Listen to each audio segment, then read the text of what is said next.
It's time to read with the right inflection, and believe me, it will indeed be worth your while. I am Favor Orok, your teacher on this channel, and if you're new here, don't forget to subscribe so you get to see many more videos. And if you found this video useful, don't forget to click on the like button. Today, we'll be reading a text titled, I Go Chicken Dippy. Ready? Let's do it. I had never been outside before, never in my whole life. I went quite silly, really. I feel a bit of a fool even now, thinking back on it. But I went chicken dippy. I couldn't handle it at all, not everything at once. Not when the only thing I had known since I was hatched was wire netting and other chickens. Try and imagine. First, how it felt, all that wet air and wind. I had never felt wet air ruffling my feathers before. I had never even been wet. Now here I was staggering about in a slimy mud puddle, stung by fierce little cold raindrops. It was so wonderful. It was like being born again. I felt I had come alive. And the noise, roaring wind, creaking treetops, deafening. The storm sounded like the world cracking in half.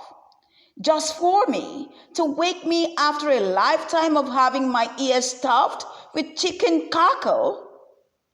I wanted to do my bit, so I joined in, clucking and squawking like something gone loopy. Being outside in the fresh air was great. And it was fresh and cold. But what I had never guessed was how many smells go to make up fresh air. Inside the shed was terrible. Terrible. Too awful to describe.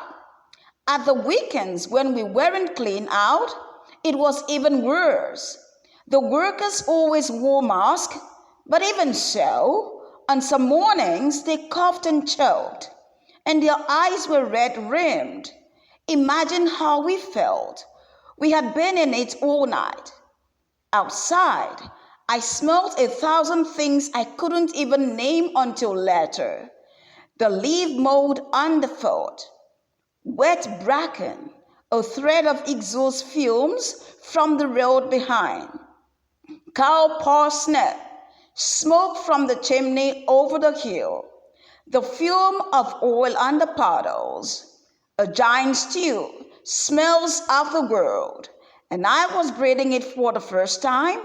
Me, a bedraggled middle-aged feather baby. But I felt good.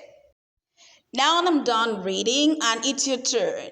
I'd like you to read the text the same way I did mine, with the right voice, inflection, and diction.